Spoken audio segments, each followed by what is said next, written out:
Hello, तो आज शुरू करते हैं हम लोग एक नया topic, ray optics and optical instruments. बहुत ही इंपॉर्टेंट चैप्टर है ये जेई की रिस्पेक्ट में। इससे हर साल कोई ना कोई क्वेश्चन आता ही है, कोई ना कोई, मतलब कम से कम एक तो मिनिमम मान के सकते हैं हम लोग, चार तक भी जा सकते हैं। तो बहुत इंपॉर्टेंट टॉपिक है, बहुत ध्यान से पढ़ते हैं हम लोग। तो ये स्टार्टिंग में रे ऑप्टिक्स, सबसे पहले हम लोग समझते हैं क्या होता है रे ऑप्टिक्स।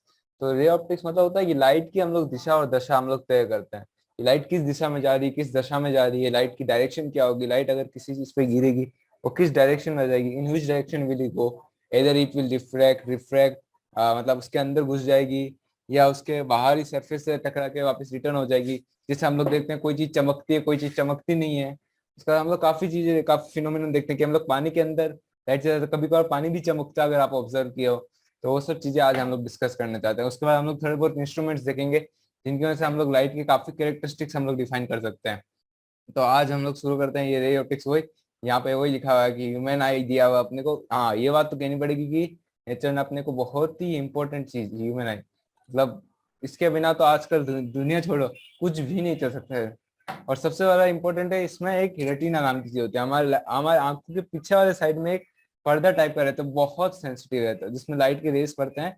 तो वो अपने आप डिटेक्ट इलेक्ट्रोमैग्नेटिक वेव्स, जिसको लाइट भी बोलते हैं, लाइट होता है। तो वो वेवलेंथ ऑफ 400 750 नैनोमीटर, जो अपनी विजिबल रेंज होती है, 400 नैनोमीटर 750 नैनोमीटर, वो अपन देख सकते हैं उससे।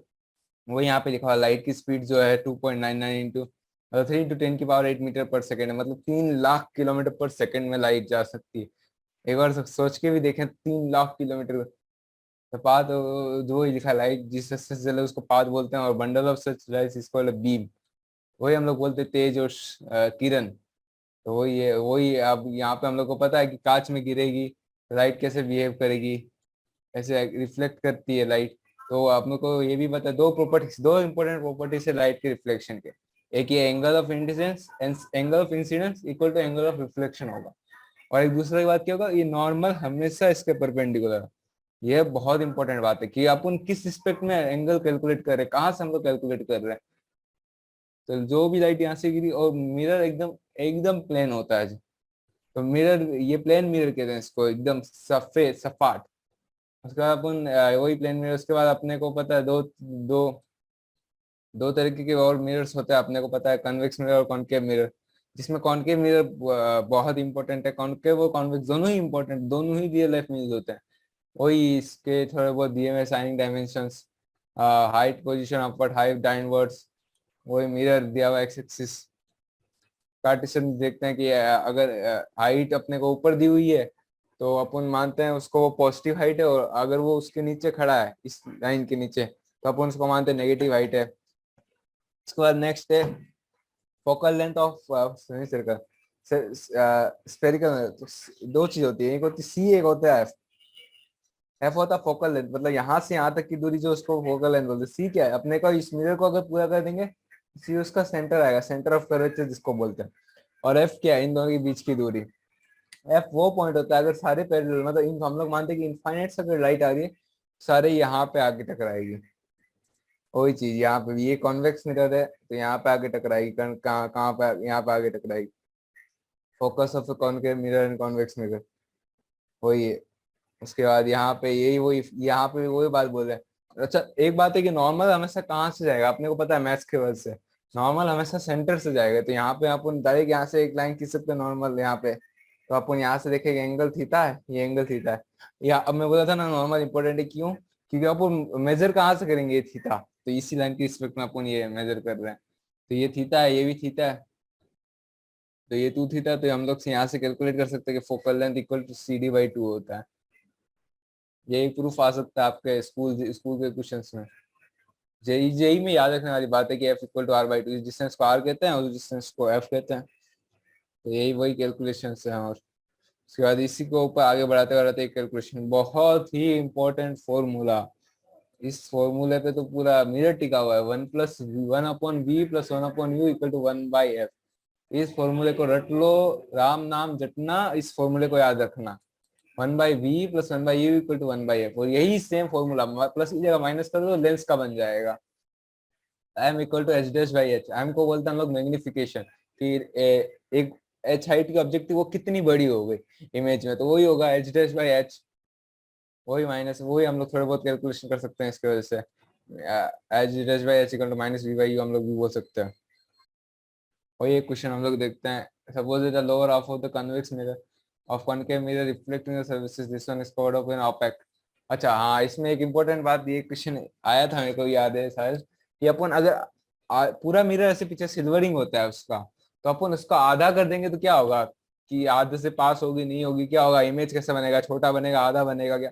ऐसा कुछ नहीं होता, आधा करो, तोड़ दो मिरर को, फेंक दो उसको, अनलेस एंड अनटिल वो मिरर एग्जिस्ट ही नहीं कर रहा है, आपका इमेज बनेगा। मुझे image will not so only नहीं, वही लिखा हुआ है यहाँ पे कि अनलेस एंड अनटिल आप मिरर एग्जिस्ट कर रहा है वो इमेज बनेगा। ये वाली बात याद रखनी है अपने को। मोबाइल फोन लाइट चलो, वही मतलब मोबाइल फोन है, उसके बाद इतना बड़ा इमेज बनेगा उसका, तो अपन ऐसे लाइन मैच कर सकते हैं। ये वही ऑब्जेक्ट प्लेस है इतना दूरी पे, 1/v मतलब इमेज की दूरी प्लस 1/u प्लस 1/c। अच्छा एक बात यहाँ पे ध्यान रखना, जो भी मिरर के इस साइड रहेगा वो हमेशा पॉजिटिव रहेगा, ये बात याद रखना।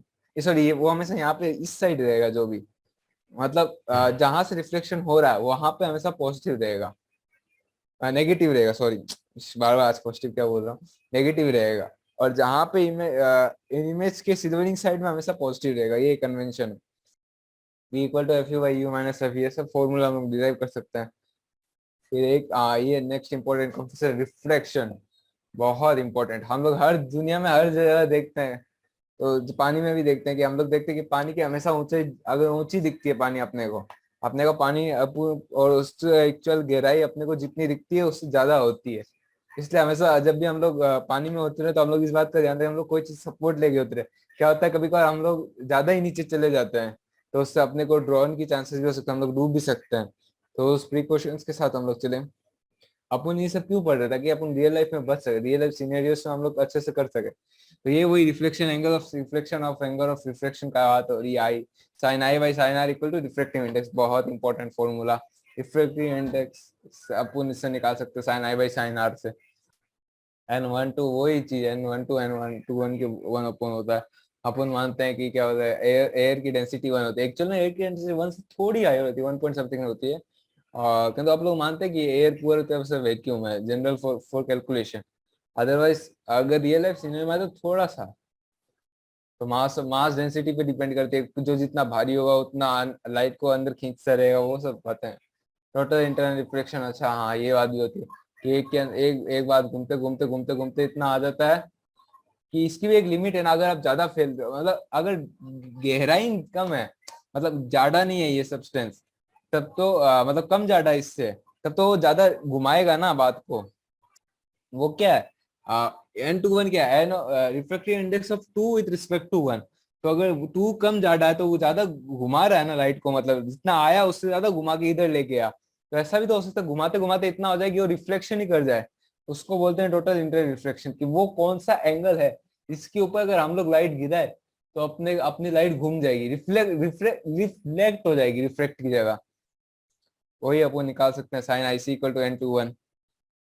वो साइन 90 हो जाएगा तो 1 इक्वल टू हो जाएगा 1, तो इक्वल टू n2 1, तो वो आपको निकाल सकते हैं। अच्छा इसमें देखने की साइन की वैल्यू कम होती है, तो वो ज्यादा कम होना चाहिए दूसरे सब्सटेंस, ज्यादा मतलब डेंसिटी उसकी कम होनी चाहिए। नेचर एंड टेक्नोलॉजी एप्लीकेशन, बहुत जगह ये फाइबर ऑप्टिक्स बहुत इंपॉर्टेंट चैप्टर डेटा कम्युनिकेशन में। तब सेकेंड ईयर में आप, मैंने अब आज ही उसका एग्जाम दिया, मैं बोल दूं, सेकेंड ईयर में फोर्थ सेमेस्टर में एक टॉपिक आता है डेटा कम्युनिकेशन करके, बहुत इंपॉर्टेंट चैप्टर। इसी के ऊपर डिपेंड करता है, इसी फंक्शन के ऊपर की लाइट आपका घूम रही है, तो आप ऐसे इफेक्टिवली डिसाइड करो, इसको अपन डेटा मान लेते हैं, तो ऐसे इफेक्टिवली डिसाइड करो कि वहां तक पहुंच जाएगी, बीच में कहीं लाइट ऐसा ना हो कि बीच में भाग के निकल जाए। तो ऐसे अपन को इफेक्टिवली डिजाइन करना होता है। फिर reflection at spherical surfaces and by lenses, lenses भी अपने को बहुत पता है। जैसे सबसे सबसे इजी एग्जांपल ये चश्मा, चश्मे क्या होते हैं, लेंस होते हैं। तो फिर वही दो दो तरीके के लेंस होते हैं, इसमें भी कॉनकेव कॉन्वेक्स। इसमें कॉन्वेक्स लेंस में थोड़ा जोड़ देना, उसमें कॉनकेव लेंस में थोड़ा जोड़ देना, उससे ज्यादा कुछ नहीं होने के चांसेस। ऐसे कि दोनों के क्वेश्चन आते हैं किंतु ज्यादा फोकस उसमें रहता है। वही इसमें, हाँ ये वाला चीज। अब अपने को पता है लेंस में क्या चीज होती है, यहाँ से लाइट आई और यहाँ चली गई, तो बात तो गड़बड़ हो सकती है। तो क्या होगा, स्नेल्स लॉ बहुत important, N1 SI equal to N2 SR। N1 और N2 के बीच में लाइट कैसे जाएगी, सबसे इंपॉर्टेंट क्वेश्चंस में से एक आ सकता है ये, इसको तो भाई टिक मार्क कर लो। सो इसी पे आपको निकाल सकते हैं N2/V minus N2/U equal to N2/N1 R is the radius of this convex sensor, convex जो भी बोला था ये वही यहाँ पे ऐसे जा सकती है, वही वही वही 1/V माइनस 1/U 1/S। बोला ना, ये बहुत इंपॉर्टेंट फॉर्मूला, जब N1 N2 दोनों बराबर हो, जब दोनों के आसपास का मीडियम बराबर हो तो कितना घूमेगी, H'/H इक्वल टू V/U, वहां था H'/H equal to minus V/U। बहुत इंपॉर्टेंट फॉर्मूला याद रखे अपने। पावर ऑफ लेंस बहुत इंपॉर्टेंट, 1/4 फोकल लेंथ, ये सब फॉर्मूला रट के चले जाओ भाई, सारे क्वेश्चन हो जाएंगे। ये एकदम इजी चैप्टर है, फ्री के मार्क्स देने वाले चैप्टर है ये। 1/V माइनस ये वही कैलकुलेशन, सॉरी वो आई इक्वल टू वो सब, रिफ्रैक्शन थोड़ा प्रिज्म। प्रिज्म एक बहुत इंपॉर्टेंट टॉपिक होता है एक्चुअल में। ये न्यूटन साहब ने इसका, मेरे को जहाँ तक याद है, किया था। न्यूटन ने इस चीज की थ्योरी लगी, लाइट, हर एक लाइट का अलग अलग वेवलेंथ होता है, इससे न्यूटन ने प्रूव किया था कि वेव नेचर ऑफ लाइट, जहां तक मुझे याद है, मेरे को इतना भी याद नहीं है, किंतु हाँ, किंतु ये एंगल ऑफ डेविएशन, कितना एंगल घुमा, delta equal to I plus C minus है, बहुत इंपॉर्टेंट फॉर्मूला, ये वाला इंपॉर्टेंट है भाई, ये याद रखे जाना की बात है। R1 plus R2 equal to angle Q and R, R1 plus ये तो 180 डिग्री, ये भी याद रख सकते हो। उसके बाद ये वही आई, एक पॉइंट ऐसा आता है जहां पे दोनों बराबर हो जाते हैं, बहुत ही important point, 2R equal to A/2, कहाँ पे होता है वो वाला point, DM equal to N2/1, बहुत इंपॉर्टेंट पॉइंट्स। ऑप्टिकल इंस्ट्रूमेंट्स में आ गए, ऑप्टिकल इंस्ट्रूमेंट्स हम लोग देख सकते हैं। माइक्रोस्कोप, माइक्रोस्कोप क्या होता है, जो लेंस के स्पेसिफिक्स देखने का काम होता है, मतलब छोटे से छोटी चीज देखनी है अपने को, जैसे सेल्स हो गए, या माइक्रोस्कोपिक चीज जो नैनोमीटर्स में हो गए, माइक्रोमीटर्स में हो गए, इस मिलीमीटर्स, मिलीमीटर्स तो फिर भी चलो हम लोग कभी कभार देख सकते हैं फिर भी, और उसके लिए अपन यूज करते हैं माइक्रोस्कोप। वही लेंस के ऊपर डिजाइन होता है कि ऐसे देखना कि 1 = D+, ऐसे देखना कि वो चीज दिख जाए अपने को, tan theta naught equal to H/D, approximately equal to theta naught, ये सब हम लोग थीटा थीटा सब लिख सकते हैं। एक और होना चाहिए टेलीस्कोप, दो चीज, हाँ टेलीस्कोप में बोला था, मतलब टेलीस्कोप दो चीजें होती है टेलीस्कोप में, एक होता है, एक चीज मैं बोलना चाहता हूँ, शायद इसमें कंसिडरेशन हो या ना हो। एक होता है, पहले अपने को मैग्नीफाई भी करना पड़ेगा कि बहुत दूर से लाइट आ रही है, यहाँ तो माइक्रोस्कोप में क्या है, इतनी सारी लाइटें अपने को आ रही है तो दिख तो रहा है, वहां पे बहुत दूर से 10 10 हजार हजार करोड़ों किलोमीटर के दूर से आ रहे, लाइट ईयर्स के दूर से आ रहे, तो एक लाइट दो लाइट वैसे कम कम मात्रा में लाइट, तो पहले अपने को वो लाइट की मात्रा भी बढ़ानी तो पड़ेगी, डेंसिटी तो बढ़े, कुछ दिखे तो सही। वहां तो क्या है, पूरा चीज दिख रही है अपने को, खाली उसको जूम करना है, यहाँ पे पहले अपने को जूम करना है कि मतलब फोकस करें अपन, उसके बाद चीज को देखें। तो मैं एक्चुअल जो टेलीस्कोप डिजाइन होता है वो ऐसा होता है, तो ये टेलीस्कोप का वही बात लिखा हुआ है, यही सब है। तो अपने को main main important formula main पे आ जाते हैं, 1+B/1+C equal to 1+FM equal to H2/H1, M H2/H1 equal to minus V/E, ये हो गया प्लेन मिरर का। लेंस में same 1/B minus 1/E equal to 1/F minus, यहाँ पे H2/H1 equal to V/U minus वहां पे था, ठीक है। ये 1/F इक्वल टू, अब ये आ गए 1/F इक्वल टू N2/N1, और N2/N1/N1 1/R1/R2, ये रट के चले जाओ, सब काम हो जाएगा, बाकी सब तो ठीक है वही। हाँ, अब देखते हैं एक्सरसाइज पे कुछ क्वेश्चन करने की अपन कोशिश करते हैं। हाँ, स्मॉल कैंडल ऑफ 2.5 सेंटीमीटर इस size is placed at this one in front of concave mirror radius, क्या है क्वेश्चन है ये तो तुम लोग बिना कलम भी नहीं चलाना चाहिए इसके लिए, ऐसा ऐसी अवस्था में आपने को पहुंचना है। आपने को साइज दिया हुआ है H2 इक्वल टू 2.5 सेंटीमीटर, चलो मैं आप खाली हवा में बता देता हूँ। 1/27 centimetre in the front of concave mirror, V equal to कितना हो गया -27, mirror the radius 36 centimetre equal to R/2, 1/18 हो गया, मैं 1/-18 हो गया, 1/-27 भाई, 1/-18, 1/27 माइनस 1/18 कितना हुआ, 1/27 माइनस 1/18 तो हो गया 54 पे जाएगा, तो दो माइनस माइनस 1/54, 54 सेंटीमीटर दूर बनेगी इमेज, 54 सेंटीमीटर दूर, -54/27 -2 इंटू 2.5 सेंटीमीटर हो गया -5 सेंटीमीटर। 5 सेंटीमीटर लंबी इमेज, उल्टी इमेज। लो ऐसे करना सॉल्व अपने को, ऐसे को सॉल्व करेंगे तभी जेई क्लियर होगा। ऐसे फटाफट सॉल्व करना, क्योंकि उसमें एक्यूरेसी और स्पीड दो ही चीज है। नेक्स्ट क्वेश्चन है 4.5 सेंटीमीटर नीले 12 सेंटीमीटर दूर कन्वेक्स मिरर से, फोकल लेंथ 15 सेंटीमीटर की द लोकेशन। वो ही सेम क्वेश्चन, बी पता है, यू पता है, एच पता है। Tank is filled with height 12.5 centimetre. The apparent depth of the needle lying at the bottom is measured by microscope to be 9.4 centimetre. H2 by H1 अभी तो किया था, H2 by H1 दे दिया, N2 by N1 ले लिया यहाँ पे, तो आगे से आ जाएगा आंसर। एक चीज अपने को पता है। एक क्वेश्चन देखते हैं नेक्स्ट।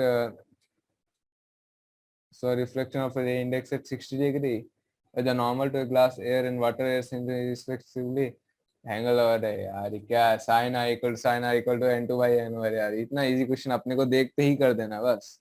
यहाँ पे ग्लास वाटर दिया भाई, वो अपने को पता होना चाहिए। bulb is bottom at the container to depth 80 centimetre H2 दिया हुआ है।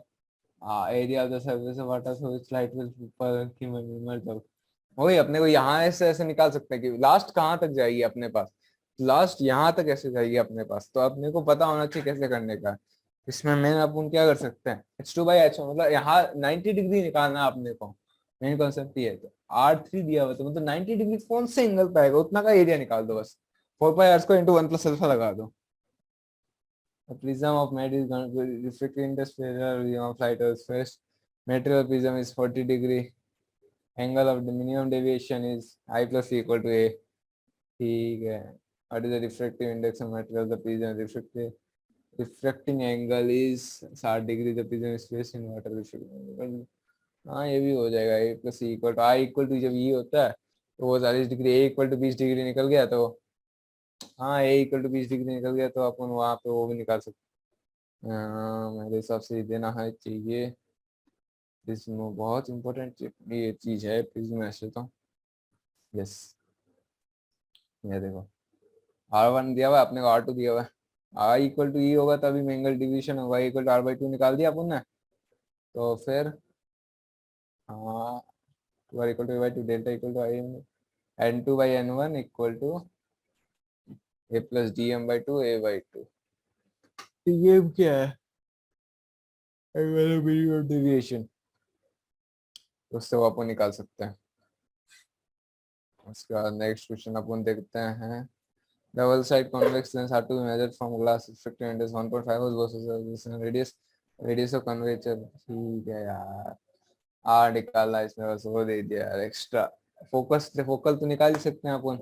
रिफ्लेक्टिव इंडेक्स 1.55 दे, double sided convex lens both faces the same radius R दे, n2 by n1 1 upon r1 minus r2 1 by 2r n2 by n2 minus n1, वही निकाल सकते हैं ऐसे उससे। A beam of light converges point P. Now a lens is placed in the path of convergence B 12 centimeter from P. Okay. Now a lens is placed at what point does the beam converge and the convex lens of focal length? हाँ ये भी easy है। एक इसको ऐसे देख सकते हैं, ऐसे convex lens अपने को यहाँ पे अपने को 12 सेंटीमीटर ऊंचा दिया हुआ है, हाइट दी हुई है अपने को, मतलब बेसिकली ये डिस्टेंस भी दी हुई है अपने को 12 सेंटीमीटर ये अपने को। तो वही कन्वर्जेंस यहाँ पे तो फोकल लेंथ हो जाएगा जहाँ पे कन्वर्ज कर रहा है पॉइंट कन्वेक्स में, फोकल लेंथ 20 सेंटीमीटर दिया है। तो बीम बीम पहले बात तो 20 सेंटीमीटर, तो पहले 20 सेंटीमीटर कनकेव लेंस में वैसे डाइवर्ज हो जाएगी, तो फिर देखना पड़ेगा। वहां से अपन निकाल सकते कि पीछे अगर आएगा तो object of side 3 centimetre is placed at 14 focal length is describe the image produced by the lens. What image the object is moved further away from the lens. Oh, object of size 3 centimeter placed 14 centimeter in front, focal length 21 centimeter, क्या है 1 by v minus 1 by e equal to 1 by f। हाँ ज्यादातर question उसी पे based है मुझे। Same question what is the focal length f लगा लो, compound microscope of focal length f दिया, दिस डिस्टेंस और distance 25 centimetre, what is the magnifying power. Magnifying power होता है अभी देखा था H2 by H1 होता शायद मेरे हिसाब से पता। हाँ m0 into m1 plus d upon f। Compound microscope वही, हाँ वही, अच्छा पर्सन तो हमारी एक पॉइंट वही, मायोपिया और hypermetropia, small telescope and object of the sun, वही सेम क्वेश्चन, उसके वैसे ऑपोजिट कर देना आपने को, giant reflecting telescope, telescope question, use the mirror equation two reduce, अच्छा वो प्रूफ देखा था कि प्रूफ देखा ही था एफ और 2f वाला अपुन में, तो smiles bye frictional table is viewed from the above at distance of 50 centimetre, 50 centimetre ऊपर से अपन देख रहे हैं, हाँ तो वो कितना ऊपर आ जाएगा, वो तो वो निकाल ही सकते कि ऐसे जाएगी, फिर जहां तक ऐसे जाएगा देखना है कि कितना ऊपर हो, कि यहाँ पे कहाँ पे मिल रहा है, ऐसे निकल के ऐसे हो रही है ना, फिर इसको पीछे एक्सटेंड करके यहाँ पे, ये पॉइंट अपने को निकालना है बेसिकली, तो अपन H2/H1 equal to H2/H1 equal to n निकाल सकते हैं, तो उससे अपन H2 निकाल सकते हैं, एंड अपने को n दिया हुआ ही है 50 सेंटीमीटर, ये लाइट पाइप दिया हुआ है 1.44 सेंटीमीटर, अच्छा ये टोटल इंटरनल रिफ्लेक्शन का केस है भाई, ये लाइट बाहर नहीं निकलनी चाहिए, बस इतना ध्यान रखना आपने, इंटरनल रिफ्लेक्शन, ओके, तो sine i equal to n, तो 1/n लगा दो, 1/1.45, तो sine i dash equal to 1.45 से कम होना चाहिए, तो I1 less than sine inverse 1.44 से कर दो, what is the answer, there is no outer covering in the pipe, अच्छा हाँ तो डायरेक्ट एयर के पास निकल जाएगी वो, the image of a smaller bulb electrical is obtained of the opposite wall in it is a large convex lens, is the maximum possible focal length of required for this purpose, 3 meter away, standard questions, screen is still 90 centimeter, the image is formed by convex lens at two different locations separated by b centimeter, तो screen से भी एक बार reflection हो रहा है, एक बार convex lens से हो रहा है, ऐसे हो जाएगा, वही same question, object size, effective focal length, मतलब बेसिकली मेन यही है, ये सब क्वेश्चन ही हैं, मोटे मोटे वही 3-4 फॉर्मूले, 1/v 1/u H2/H1 वाला, और उसके वो पावर वाला हो गया एक मैग्नीफाइंग वाला हो गया, एक वो नॉर्मल इक्वेशन हो गई, बस उसी को घुमा फिरा के कोई यहाँ से पूछ रहा है, कोई वहां से पूछ रहा है, एक card sheet of this one is side divided into one view, this one 9 centimetre, वही least magnifying power, what is the distance between object and this one, v निकालना है, u निकालना है, नेक्स्ट यही क्वेश्चन दिया है, small telescope has the focal length of this one,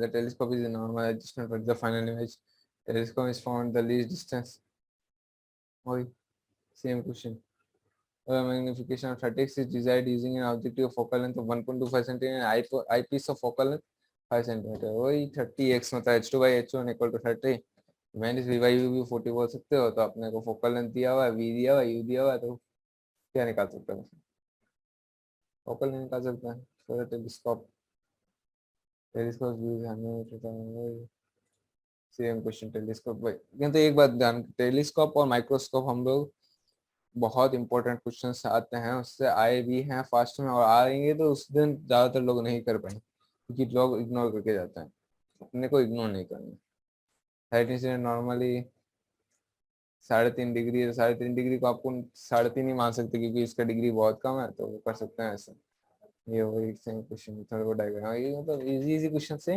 मोटा मोटी अपन मान के चले, देखो मेन 3 टॉपिक से, लेंस, मिरर या प्लेन जिसको बोल सकते हैं,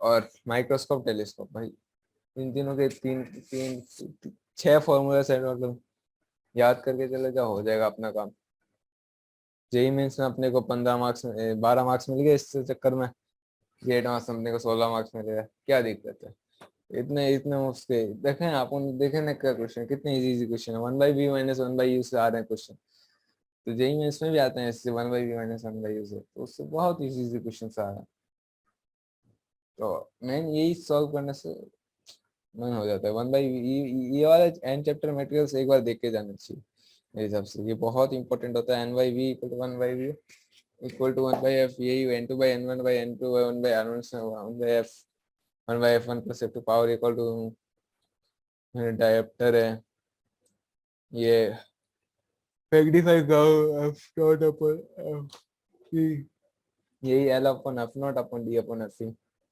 बहुत इंपॉर्टेंट है दोनों फॉर्मूला, ये माइक्रोस्कोप का, टेलीस्कोप का, मैग्नीफाइंग पावर प्लस d अपन f, यही सब मेन क्वेश्चंस हैं, इससे आने का होता है चांसेस, तो होप आपको ये चैप्टर अच्छा लगा। तो इसी के साथ कंक्लूड करते हैं ये session. Thank you for listening to me and